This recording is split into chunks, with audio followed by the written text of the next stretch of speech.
Welcome back to All Lore Everything.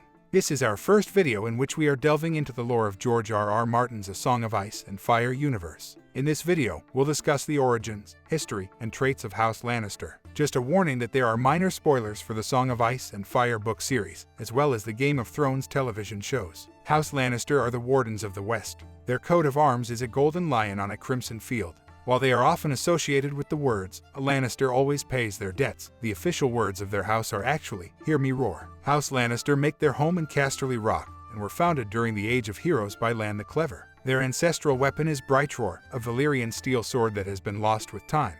Lannisters have a reputation for being wealthy. This is in large part due to their possession of literal gold mines in their lands. As of the time period of the Game of Thrones novel, the Lannisters overtook the Valyrians and Tyrells as the wealthiest house in Westeros. The Lannisters are descended from both the First Men and the Andals. Loren I, King of the Rock, sided with Mern Ix Gardener, King of the Reach, against the Targaryens during the Wars of Conquest. The two kings possessed 55,000 troops, including 5,000 mounted knights, whereas the Targaryens had 10,000 men of doubtful loyalty. Two armies met south of Blackwater Rush in the Reach Plains. In danger of being routed, Aegon and his sisters Visenya and Rhaenys each deployed 3 dragons, the only time this happened throughout Aegon's conquest. Their combined fires combed the battlefield, immolating over 4,000 warriors. King Loren the Last was captured the next day and allowed to keep Casterly Rock.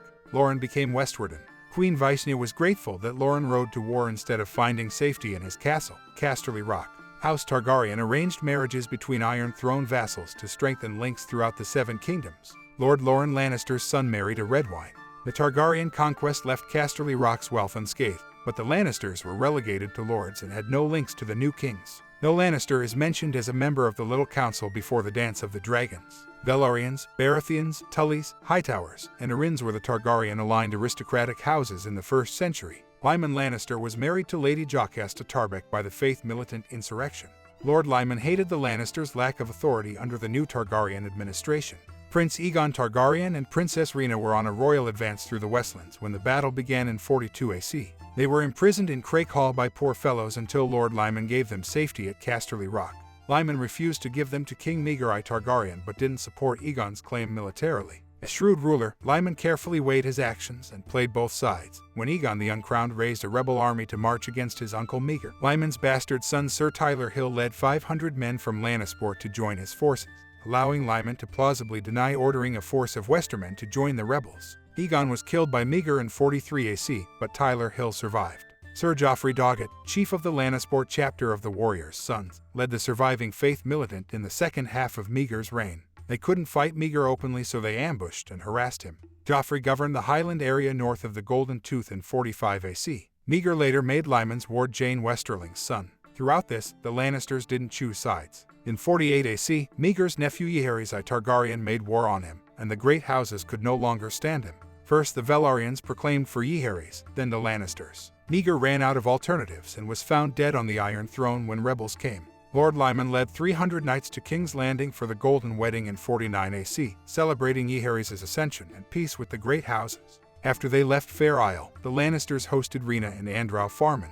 Rhaena left after learning that Lyman and Lady Jocasta Lannister wanted her dragon eggs to become the second house. King Jaehaerys never really trusted Lyman, considering him to be an ambitious man who intended to strengthen Lannister dominance by joining the Targaryens. Jaehaerys passed over Lyman for various royal posts and favors, including Master of Coin in 50 AC, Hand of the King in 54 AC, and Master of Coin upon Rigodraz's death in 59 AC. Lyman and his bannermen died of shivers in 59 AC. In 80 AC, Jaehaerys passed over the Lannisters for the marriage of Princess Daela and Tywin Lannister, the new heir to Casterly Rock.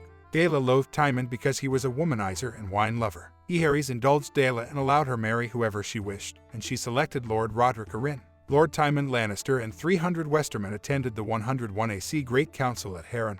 Despite Jaehaerys never granting the Lannisters any royal favors, they voted for Viserys over Laenor Velaryon. Male proximity was a crucial consideration in many lords' decisions, regardless of their political loyalty. Sir Jason and Sir Tywin Lannister wooed Rhaenyra Targaryen in 112 AC at Casterly Rock, but failed. During King Viserys I Targaryen's reign, the Lannisters united with House Hightower, commanded by Viserys' second wife Queen Alicent Hightower. In the 1st century of Targaryen rule, the Hightowers were not as prominent as the Velaryons or Baratheons and rarely served on the small council. Both the Hightowers and Lannisters ruled large west coast port cities and resented the Velaryons and their allies at the royal court. Over time, these two factions converged as the Greens led by Queen Alicent and the Blacks led by Viserys' eldest child, Princess Rhaenyra. After Lord Lionel Strong's mysterious death in 120 AC, the Hightowers returned to power in Viserys' final decade. Sir Otto Hightower, Alicent's father, replaced him as Hand of the King and stacked the small council with Green loyalists. Sir Tywin Lannister became shipmaster. After Viserys' death, House Targaryen's two branches fought the Dance of the Dragons. Lord Jason Lannister declared for Alicent's eldest son, Aegon II Targaryen, while his twin brother Sir Tywin was named Master of Coin after Lord Lyman Beesbury was removed. Tywin seized the royal treasury, which had grown during Viserys' reign, and split the crown's gold into 4 parts. One half went to the Iron Bank of Bravos, another to Casterly Rock, and a third to Old Town. Greens exploited remaining wealth for bribes, gifts, and sellswords. Rhaenyra's followers in mainland Westeros were in the north, the Vale, and the Riverlands. They began assembling forces at Harrenhal for an eventual attack on King's Landing. The main Lannister army entered the Riverlands from the west, while Prince Aemon Targaryen's men from King's Landing invaded from the south. Lord Jason was killed by Longleaf the Lion Slayer at the conflict of the Red Fork, and the surviving Lannister host was broken in the battle by the lakeshore, the worst battle of the Civil War. Daemon and Rhaenyra slaughtered several members of Aegon II's little council but spared Tywin, hoping to force him to divulge where he sent the crown's money. Despite being blinded and gelded, Tywin refused to reveal his secret after months of torment. Prince Daemon Targaryen offered surrendering Casterly Rock to Hugh Hammer, shocking Lord Corlys Velaryon. Lord of the Iron Islands Dalton Greyjoy attacked the west to help Rhaenyra's Blacks. The Ironborn sacked Lannisport but couldn't take the rock from Jason's widow, Lady Johanna Lannister, who ruled for her 4-year-old son, Lord Lorien Lannister. Near the end of the war, Aegon II retook King's Landing and freed Tywin, who served on his council until his death. Many thought Tywin would go nuts from torture, but he kept his brains and cunning despite being blind. At the end of the war, he went to the Free Cities to employ more sellsword forces, but Aegon II's defeat and his poisoning ended the conflict. Sir Tywin returned to Westeros and was made Hand of the King to Rhaenyra's eldest son, King Aegon III Targaryen. Tywin only felt bound to respect pledges he had personally sworn, not those made by his ancestors or allies. But once he had personally sworn an oath, he would uphold it even to his enemies. Sir Tywin served as Hand early in Aegon III's regency. After the war and severe winter, Tywin and Lady Johanna attended Aegon III's coronation and wedding to Princess Rhaenyra Targaryen. Dalton refused to make peace with the West after Aegon III took the Iron Throne. Lady Johanna defeated the Ironborn at Case, but her plan to retake Fair Isle failed when Sir Erwin Lannister, Lords Prester and Tarbeck died. Aegon's Hand Lord on Wind Peak tasked Lord Alan Velaryon with bringing peace to the West. Tess, one of Dalton's salt wives, killed him, and the Ironmen fled. Johanna gave Alan Oakenfist a golden seahorse when his fleet arrived in the west, but he refused to assault the Iron Islands. Johanna used the Iron Islands' power struggle to have Sir Leo Costane invade with a Lannister army. Leo wanted Johanna's hand in exchange for conquering the Isles for Lord Lorien. Leo was killed on Great Wick, but hundreds of Ironborn ships and settlements were destroyed. Johanna gelded and made Lorien a fool of captured Roderick Greyjoy. After the dance concluded in 131 AC, Tywin Lannister dealt with the Daughters' battle in the Free Cities and the difficult political maneuverings that followed as the multi-sided war spilled onto the Narrow Sea and involved Westeros fleets. Winter fever destroyed Westeros 2 years into Aegon III's regency. King's Landing was heavily hit, but it never spread west. Sir Tywin quarantined the city and was one of the last to die of the disease in 133 AC. Sir Quentyn Ball defeated Lord Daemon Lannister outside Lannisport during the First Blackfyre Rebellion in 196 AC. Daemon and Sir Tybalt Lannister competed in Ashford Meadow. Lord Leo Longthorn Tyrell defeated Daemon in the first match, but his son won. Daemon's Great Spring Sick death gave Tybalt the lordship.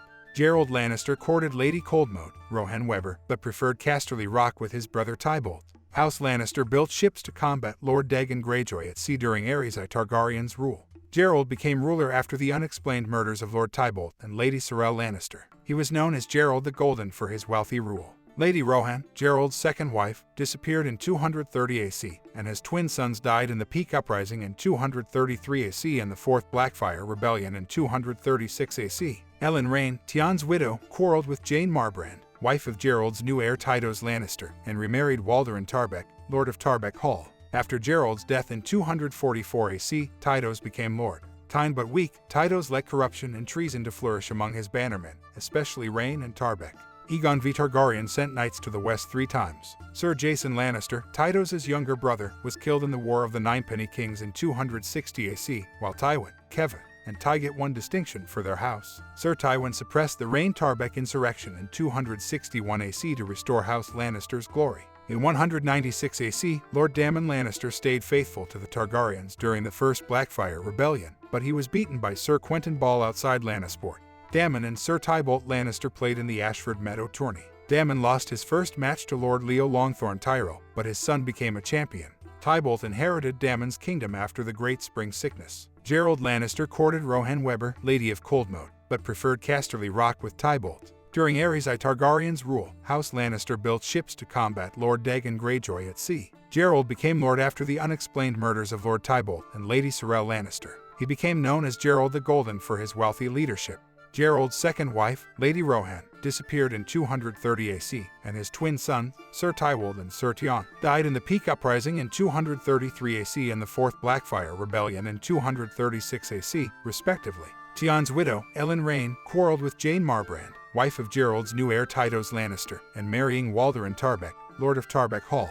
Tydos became lord after Gerald died in 244 AC. Tydos was a benevolent but weak monarch, and corruption and treason spread among his bannermen, especially the Rain and Tarbeck houses. King Aegon V. Targaryen dispatched knights 3 times to the west. Tydos' younger brother, Sir Jason Lannister, was killed in the conflict of the Ninepenny Kings in 260 AC, although Tydos' older sons achieved distinction for his house in the war. In 261 AC, Sir Tywin suppressed the Rain Tarbeck insurrection to restore House Lannister's grandeur. During Robert's rebellion, the Lannisters remained neutral. Lord Tywin Lannister only left Casterly Rock when Rhaegar Targaryen, Prince of Dragonstone, was killed at the Battle of the Trident.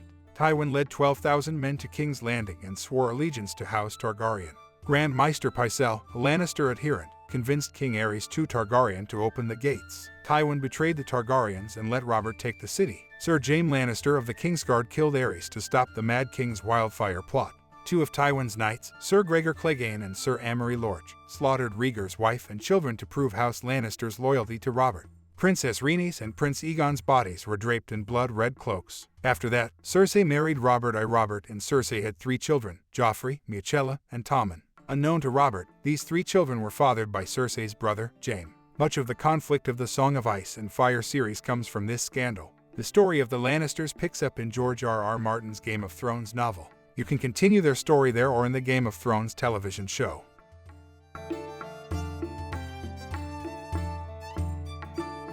Thanks for watching. For more lore about everything, please subscribe, like the video, and leave a comment for what lore topic you want us to cover next. See you in the next video.